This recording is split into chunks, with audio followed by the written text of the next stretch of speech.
Okay, for this first lecture, I just want to give you a little puzzle to think about.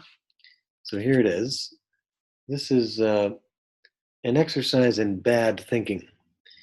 And in many ways, we are going to begin this course by thinking about bad thinking as opposed to good thinking.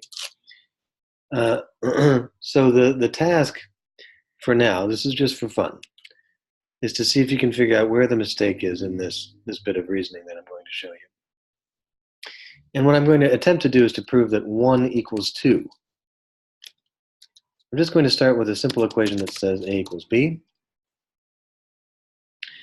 Next, I'm going to multiply both sides by B.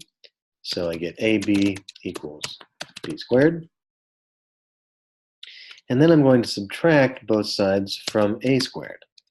So I get A squared minus AB equals A squared minus B squared. Okay, now I'm going to factor both sides. A squared minus AB is equal to A times A minus B, that quantity. And on the right, I've got A minus B times A plus B. That's how you factor the difference of two squares. Now I've got a common term here, A minus B, on both sides. So I'm going to divide both sides by that common term. And I get A equals A plus B. But of course, we now recall that A equals B, and so if A equals A plus B, then I've got that A equals A plus A, which of course is 2A.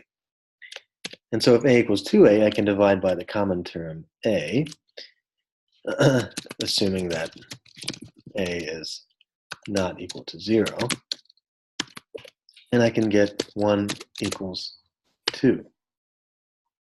So, see if you can figure out where I went wrong.